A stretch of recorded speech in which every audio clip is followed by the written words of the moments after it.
الشرك ظلمات بعضها فوق بعض.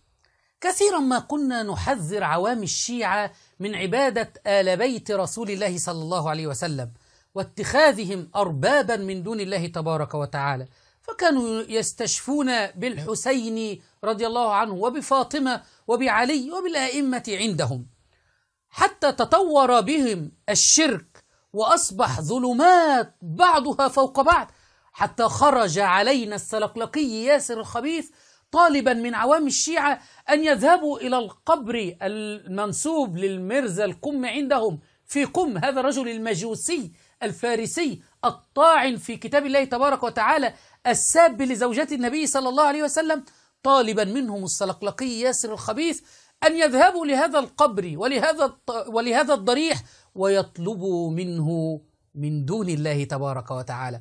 فبعد أن عبدوا آل بيت رسول الله صلى الله عليه وسلم تطور بهم الأمر الآن وبدأوا يعبدون هؤلاء الفرس المجوس.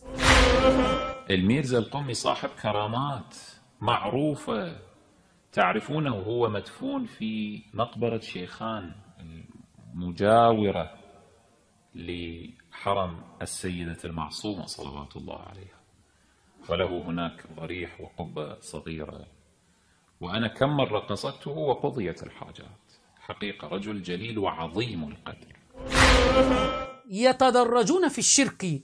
أولا اتخذوا آل بيت رسول الله صلى الله عليه وسلم وسطاء بينهم وبين الله، حتى تطور الأمر بعوام الشيعة الآن وبدأوا يأخذون العمائم والمراجع الفرس المجوس وسطاء بينهم وبين الله تبارك وتعالى، فعبدوهم من دون الله، عمائم مزيفة.